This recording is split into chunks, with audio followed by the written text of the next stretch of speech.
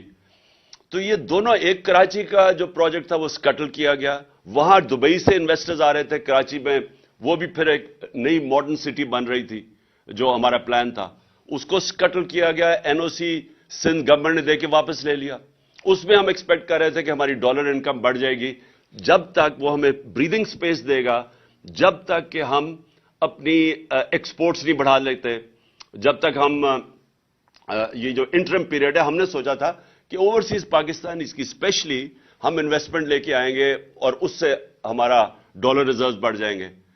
اور پھر ہم نے یہ بھی سوچا تھا کہ جو اسپیشل اکنامک زونز ہم نے بنائے تھے جن کے اندر اور اپنی ایکسپورٹ انڈسٹری کو لانے کے لیے جن کے لیے اسپیشل زونز بنائے تھے, وہ ہم نے چائنیز کے ساتھ مل کے پورا پلان کیا ہوا تھا کہ وہ اپنی انڈسٹری کو ریلوکیٹ کریں گے یہاں. لیکن بدقسمتی ہماری کیا ہوئی, ہماری یہ ہوئی کہ وہ کووڈ آ گیا, اور کووڈ سے کیا ہوا, کووڈ سے چائنا بند ہو گیا. تو وہ جو ہم ایکسپیکٹ کر رہے تھے Chinese investment in industrial zones میں, جس سے بھی ہماری ڈالر ریزروز بڑھنے تھے, تو وہ بدقسمتی سے وہ وہاں رک گئے, اور یہ جو ایک سٹی جو وہ سکٹل کر دی, اور لاہور کا بدقسمتی سے یہاں سٹے آرڈر 10 مہینے 11 مہینے ہمارا وہ رک گیا. تو اس کی وجہ سے جو ایکسٹرا ڈالرز ہم انکم ایکسپیکٹ کر رہے تھے وہ نہیں آئی.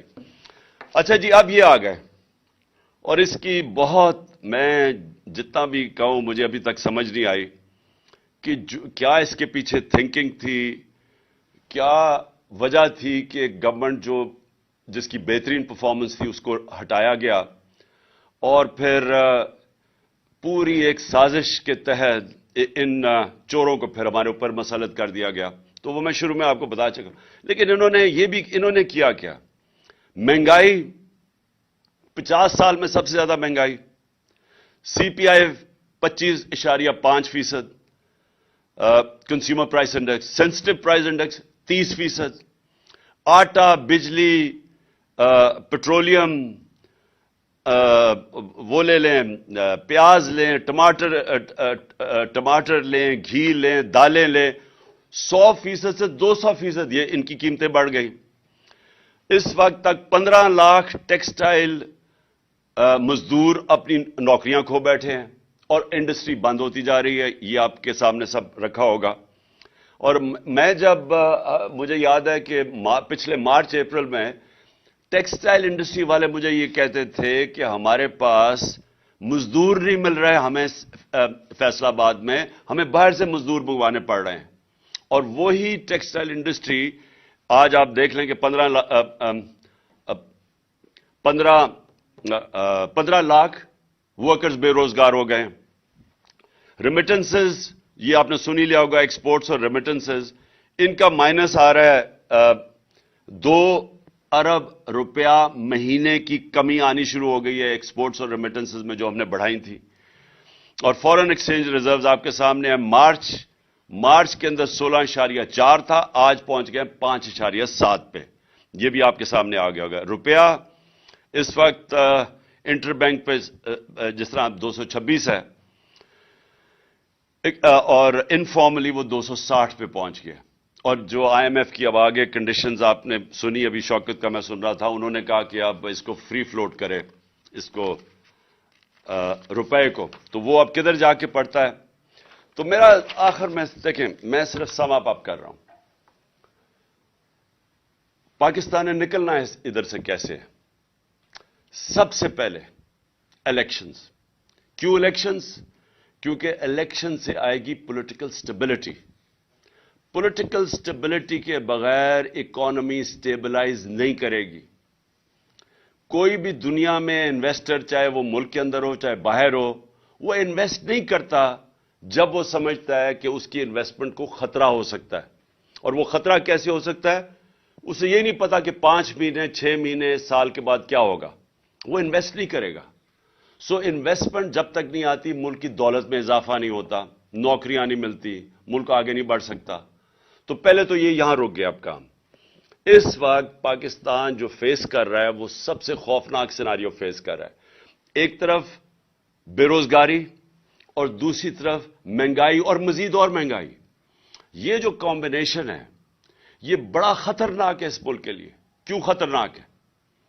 سری لنکا میں اسی طرح کا سیناریو ہوا تھا. سری لنکا کی صرف آبادی 2.25 کروڑ ہے, پاکستان کی 22.5 کروڑ ہے. اگر یہ آبادی کے اندر اسی طرح کا انتشار شروع ہو گیا جو سری لنکا میں تھا, میں یہ آپ کو مجھے افسوس سے کہنا پڑتا ہے, کوئی کنٹرول نہیں کر سکے گا. اور شہروں کے اندر خاص طور پہ جو جس طرح آپ اگر اس وقت لوگوں سے پوچھیں, آپ تنخواہ دار سے پوچھ لیں کہ وہ گزارا کیسے کر رہا ہے, تو جب ایک مزید اور لہر آئے گی مہنگائی کی, اس کا خطرہ یہ ہے کہ یہ ملک کے اندر انتشار کی طرف چلا جائے گا. لہذا جس طرح مرضی, میں نے کہا کان جدھر مرضی سے پکڑیں, راستہ سب سے جو پہلا سٹیپ ہے وہ ہے صاف اور شفاف الیکشن, جس کی وجہ سے پولیٹیکل سٹیبلٹی آئے. اور امید یہ رکھی جائے کہ گورنمنٹ ایک مینڈیٹ سے آئے, اور پھر جب وہ مینڈیٹ سے آئے تو اس کے جب پبلک اس کے پیچھے کھڑی ہو تو وہ پھر مشکل فیصلے کرے. مشکل فیصلے نہ امپورٹڈ حکومت کر سکتی ہے جن کے پاس مینڈیٹ ہی کوئی نہیں ہے, جو کہ الیکشن نہیں آکشن کے ذریعے آئے ہوں, جو کہ پیسے خرچ کر کے چوری کے پیسے سے لوگوں کے ضمیروں کو خریدیں. وہ کبھی بھی گورنمنٹ کے پاس وہ مورل اتھارٹی نہیں ہوتی جو کہ مشکل فیصلے کر سکے. لوگ ان کے اس لیے یہ ڈرتے ہیں. اور یہ جب آئی ایم ایف نے ان سے کہنا مشکل فیصلے کرو, یہ ان کے لیے آسان نہیں ہوگا کیونکہ پبلک ان کے ساتھ نہیں ہے. تو پبلک تو اس کے ساتھ ہوگی جو کہ جب وہ ٹرسٹ کریں گے کہ جب وہ پبلک کو جو بھی لیڈرشپ کہے گی کہ دیکھیں یہ مشکل وقت ہے, یہ میں کر رہا ہوں اور اس کے بعد آپ کے لیے آسانیاں پیدا ہوں گی, تب پبلک مشکل گزار لیتی ہے. لیکن ان کے ہوتے ہوئے تو ان کے پاس اب کوئی اعتماد ہی نہیں ہے ان کے اوپر, کیونکہ یہ مزید گرتا ہی گیا ہے. اور انہوں نے جو وعدے کیے ہیں, مجھے یاد ہے شہباز شریف کی جو سپیچ آنے سے پہلے کہ 6 مہینے میں ملک کو ٹھیک کر دوں گا, فکر نہ کریں, میں وہ پنجاب سپیڈ جیسی تھی وہ میں ملک ٹھیک کر دوں گا. ایک تو اللہ کا میں شکر ادا کرتا ہوں کہ یہ ایک بڑے اربوں روپیہ ٹیکس پیئر کا خرچ کر کے اپنا امیج بنایا ہوا تھا نا کہ یہ کوئی بہت بڑا جینیس ہے, یہ تو ایکسپوز ہو گیا. دوسری چیز, وہ اسحاق ڈار, وہ بڑا اس کے سارے کیسز معاف کیے, سارے کرپشن کے کیسز اس کے دھوئے, اس کو ڈرائی کلین کیا, پھر NRO 2 دے کے یہاں بلایا, تو وہ بھی ساری دنیا کو پتا چل گیا کہ وہ کتنے پانی میں ہے. اس لیے جیسے ہی آپ کے الیکشنز اور مینڈیٹ آئے گا وہ پھر پہلا سٹیپ ہوگا. اس کے بعد سب سے امپورٹنٹ چیز پاکستان میں رول آف لا ہے. اکانومی کنیکٹڈ ہے رول آف لا کے ساتھ. یہ لوگوں کو غلط فہمی ہے کہ جناب مجھے جو جنرل باجوہ وہ ہر چیز کے ہر فن مولا بن گئے تھے, تو ہمیں بتا رہے ہیں کہ جناب دیکھیں آپ اکانومی کے اوپر کانسنٹریٹ کریں, یہ احتساب کو بھول جائیں, یہ اکاؤنٹیبلٹی بھول جائیں. ان کو یہی نہیں پتا آج تک کہ دنیا کا نقشہ اٹھا کے دیکھ لو, جن ملکوں کے اندر کلین گورننس ہے, رول آف لا ہے, وہ خوشحال ہیں. اور جن ملکوں میں یہاں NRO دیا جاتا ہے بڑے ڈاکوؤں کو اور بیچارے چھوٹے چوروں کو پکڑا جاتا ہے, وہاں سارے ملکوں میں غربت ہے. رول آف لا کنیکٹڈ ہے خوشحالی کے ساتھ. دنیا کے اندر جدھر بھی خوشحالی آئی ہے پہلے رول آف لا آیا ہے. یہ ہو ہی نہیں سکتا کہ ملک میں ڈاکے مارے جائے, جو ایلیٹ ہو وہ اوپر بیٹھ کے ملک چوری کرے اور آپ سمجھے کہ ملک ترقی کر جائے گا. یہ کبھی نہیں ہوا. اور اگر یہ ہوتا تو یہ دونوں جو خاندان 30 سال اس ملک کے اوپر مسلط رہے ہیں تو ان کو ملک کو ٹھیک کر دینا چاہیے تھا. ان کے دور میں ہی تو سارے قرضے چڑھے ہیں. تو یہ کسی کا اگر خیال ہے, اور یہ سیلف سٹائل, کیونکہ بدقسمتی یہ ہے کہ جب آپ کے پاس اتنی پاور آ جائے جو ایک جنرل باجوہ کے پاس تھی, تو وہ سمجھتے ہیں وہ ہر فن مولا, وہ ہر چیز کے ایکسپرٹ بن جاتے ہیں. تو ہمیں لیکچر دیے جا رہے تھے کہ نہیں جی ان کو این آر او دے دو اور آپ صرف اکانومی پہ کانسنٹریٹ کرو. میں یاد ان کو کروایا کہ چائنا نے 450 وزیروں کو جیلوں میں ڈالا ہے, جو دنیا میں سب سے تیزی سے بڑھ رہی ہے اکانومی. اس کو کیا ضرورت پڑی تھی کہ 450 وزیروں کو پچھلے 7-8 سال میں جیلوں میں ڈالو. اس لیے رول آف لا کنیکٹڈ ہے. اور میں آپ کو یقین دلاتا ہوں کہ ہماری جو سب سے بڑی ریسورس ہے اوورسیز پاکستانی ہے. میرا ان سے سب سے دیر 30 سال تک رابطہ ہے. انہوں نے شوکت خانہ میں مدد کی, نمل یونیورسٹی میں, پی ٹی آئی کو جس کو فورن فنڈنگ کہتے ہیں, وہ اوورسیز پاکستانی مدد کرتے ہیں. وہ سب سے زیادہ جذبہ رکھتے ہیں. ان کی انویسٹمنٹ نہیں آتی پاکستان میں. وہ پلاٹس خرید لیتے ہیں لیکن انویسٹ نہیں کرتے انڈسٹری میں اور بزنسز میں, کیونکہ ان کو کانفیڈنس نہیں ہے. پاکستان کے انصاف کے نظام پہ کانفیڈنس نہیں ہے. اور میں مڈل ٹیئر انویسٹرز کی بات کر رہا ہوں, بڑے بڑے انویسٹرز نہیں. اور اگر ہمارے پاس 1 کروڑ میں سے میں کہتا ہوں 5 لاکھ پاکستانی بھی انویسٹ کرنا شروع کریں, آپ امیجن کریں کہ کتنی انفلو آگے ڈالرز کی ہمارے ملک میں. تو اس کے لیے کانٹریکٹ انفورسمنٹ چاہیے, اس کے لیے رول آف لا چاہیے, اس کے لیے ایک کانفیڈنس چاہیے ہمارے ملک کے انصاف کے نظام پہ. تو یہ کنیکٹڈ ہے خوشحالی سے. آپ نے میرے سے بار بار سوال پوچھتے جی آپ کے پاس کیا اس کا حل ہے, یہ جو آپ دلدل میں ملک پھنسا دیا. تو حل یہ ہے کہ پاکستان کو ایسے چلانا پڑے گا جو آج تک ہم نے نہیں چلایا. ہمیں وہ سٹیپس اٹھانے پڑیں گے. ہم نے کبھی رول آف لا اسٹیبلش نہیں کیا. مارشل لا آتا ہے تو وہ قانون توڑ کے آتا ہے. اور یہ جو 2 خاندان ہیں ان کی مجبوری ہے اداروں کو کمزور کرنا, کیونکہ چوری نہیں کر سکتے. اگر آپ کے ادارے مضبوط ہو یہ چوری کیسے کریں گے؟ جو اسرائیل کا پرائم منسٹر تھا اس کو پولیس نے آ کے اس کے اگینسٹ کرپشن کیس کر کے اس کو چارج کر دیا, کیونکہ وہ ان کے ادارے مضبوط ہیں. اور یہ نہیں کہ یہ جو یورپ کے اور یہ امریکہ کے لوگ ہمارے سے زیادہ ایماندار ہیں.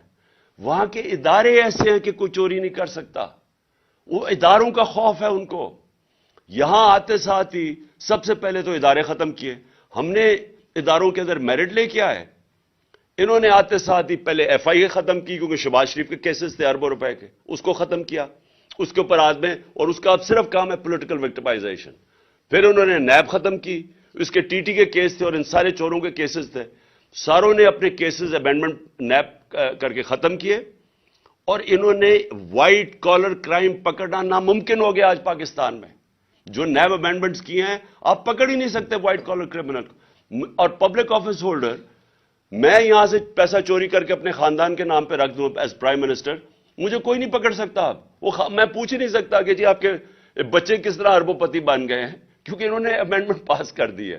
اوپر سے میں یہاں سے پیسہ چوری کر کے باہر بھیجوں اور پتہ بھی چل جائے کہ میں نے باہر ایک, جس طرح اسحاق ڈار کے پورے دبئی کے اندر وہ ٹاورز ہیں $100 ملین کے, پتہ ہی نہیں چل سکتا. میں اگر کہوں کہ جی وہ دبئی سے انفارمیشن آ رہی ہے $100 ملین کے ٹاور ہیں, انہوں نے کہا جی باہر سے جو ایویڈنس آئے گی وہ ان ایڈمیسیبل ہے. سو یعنی کہ آپ نے لائسنس دے دیا بڑے چوروں کو. تو میں پھر سے کہتا ہوں rule of law second step ہے, elections first, rule of law second step. تیسرا, یہ جو شوکت نے بات کی ریسٹرکچرنگ کرنی پڑے گی. یہ جو بڑے بڑے ہمارے گورنمنٹ کارپوریشنز ہیں ان کو ریسٹرکچر کرنا پڑے گا, کیونکہ یہ اتنا زیادہ پیسہ اس وقت کھا رہے ہیں. پھر ہماری جو گورننس سسٹم ہے اس کو بالکل اس میں چینجز لانے پڑیں گے, کیونکہ یہ بھی ایک, جب تک ہم اپنا گورننس سسٹم کو میریٹوکریسی نہ لے کے آئیں اور ساروں کو ڈائریکٹ کریں کہ نیشنل انٹرسٹ اس وقت کیا ہے, اور وہ ہے کہ ایکسپورٹس بڑھائیں اور اپنی آمدنی بڑھائیں, فیسیلیٹیٹ کریں, انویسٹرز کو کریں, یہ جو ایز آف ڈوئنگ بزنس کریں, جو ہم نے بڑی کوشش کی تھی. اسمال اور میڈیم انڈسٹری وہ بیک بون ہے, اس کے لیے اتنی مشکلات پیدا کی ہوئی ہیں کہ وہ بیچارے وہ اٹھ ہی نہیں سکتے. ان کے لیے ہم نے ساری یہ جو گلوٹین کیے تھے, ہمیں جو ریگولیشنز ختم کیے تھے, ان کے لیے آسانیاں وہ کرتے جا رہے تھے. جب تک ہم اسمال اور میڈیم انڈسٹری کو نہیں اٹھاتے, اور وہ بیک بون ہے امپلائمنٹ کے لیے بھی, اور پھر ساری دنیا کے اندر ادھر سے ویلتھ کریشن جو کرنی ہے وہاں سے, تو اس کے لیے آسانیاں پیدا کرنے کے لیے یہ وہ سٹیپس ہیں. اور پھر میں پاکستان کا ٹورزم پوٹینشل ہے وہ ہم بدقسمتی سے وہ پھر کووڈ آ گیا تو ساری دنیا میں ٹورزم کولیپس کر گئی. ٹورزم پاکستان کا اتنا بڑا پوٹینشل ہے. اور میں نے یہاں آسٹریا سے وہ آیا ایکسپرٹ ہے ریزورٹس کا, آسٹریا میں سکینگ کے وہ ایکسپرٹس ہیں, اس نے مجھے کہا کہ پاکستان دنیا کا سکینگ کیپٹل بن سکتا ہے, کیونکہ ہمارے پہاڑ بڑے اونچے ہیں تو وہاں برف بڑی دیر تک رہتی ہے. تو اس نے مجھے اور پورا پلان بنا رہے تھے کیسے سکینگ ریزورٹس. تو یہاں پاکستان میں ہمارے پاس ٹورزم کے اندر اتنا ان ٹیپ پوٹینشل ہے. سارا ہمارا جو سمندر ہے اس کے ساتھ ساتھ زبردست پوٹینشل بنا ہوا ہے. سو ٹورزم کے اوپر, کیونکہ وہاں سے ڈالرز آئیں گے باہر سے, اور میں بات کر رہا ہوں کہ مڈل ایسٹ سے. جو مڈل ایسٹ ہے وہ لوگ مسلمان ملکوں میں جانا چاہیں گے ٹورزم کے لیے. اس وقت وہ جاتے ہیں آذربائیجان, لیکن جو پاکستان ہے اس میں بہت مڈل ایسٹ کے لیے بڑی اٹریکٹو پہاڑ ایسے ہیں جو بڑا انٹرسٹ تو ہم کر سکتے ہیں. تو ٹورزم کے اوپر اسپیشل زون بنانے پڑیں گے, ٹورزم زونز, اور یہاں سے ہم بہت زیادہ ڈالر انکم اپنی بڑھا سکتے ہیں. لیکن پھر اور یہ جو ہمارے اسپیشل اکنامک زونز ہیں جس کے اندر ہم انڈسٹری کی ری لوکیشن کروا سکتے ہیں چائنا سے. سو یہ فیوچر کے میں آپ کو پلانز بنا رہا ہوں. لیکن اس سب سے آخر میں دو چیزیں, الیکشنز اور رول آف لا, یہ دو چیزوں کے بغیر جدھر آج اللہ نے پاکستان کو کھڑا کر دیا ہے, اس کے بغیر پاکستان کو کوئی نہیں اس مشکل وقت سے نکال سکتا. یہ جو ان کی اب کوشش ہے, انکم ہماری گرتی جا رہی ہے, بے روزگاری بڑھتی جا رہی ہے, ویلتھ کریشن ہو نہیں رہی, قرضے بڑھتے جا رہے ہیں, جو سارا پاور سیکٹر کے کانٹریکٹس انہوں نے سائن کیے ہوئے ہیں وہ کیپیسٹی پیمنٹس دینی پڑ رہی ہیں. پیسہ ہے نہیں بجلی استعمال کرنے کے لیے, پیسہ ہے نہیں کہ ہم باہر سے جو امپورٹڈ فیول کے اوپر یہ پاور سٹیشن چلانا ہے وہ ہم چلا نہیں سکتے. تو ایک طرف لوڈ شیڈنگ ہو رہی ہے, دوسری طرف کیپیسٹی پیمنٹس دے رہے ہیں کیونکہ ہمارے پاس پیسہ ہی نہیں ہے امپورٹڈ فیول کے لیے. سو پاکستان جدھر آج انہوں نے پھنسایا ہوا ہے اس کے لیے بڑے چینجز کرنے پڑیں گے. جس طرح ہم نے اپنی گورنمنٹ چلانی ہے, لیکن وہ شروع ہوگا فری اینڈ فیئر الیکشن سے, اور پاکستان میں رول آف لا اسٹیبلش کرنا اب ناگزیر ہو چکا ہے. اس کے بغیر ہم اس ملک کو اب ایک آزاد, خود مختار, ساورن, ایک غیرت مند قوم ہم اب نہیں رہ سکتے. ہمیں اگر یہی طریقہ ہے کہ جی بھاگ کے جا کے پیسے مانگو کسی سے, کبھی کسی سے پیسے مانگ رہے ہیں, اپنی عزت کھو رہے ہیں, اس طرح پاکستان سروائیو نہیں کر سکتا. شکریہ.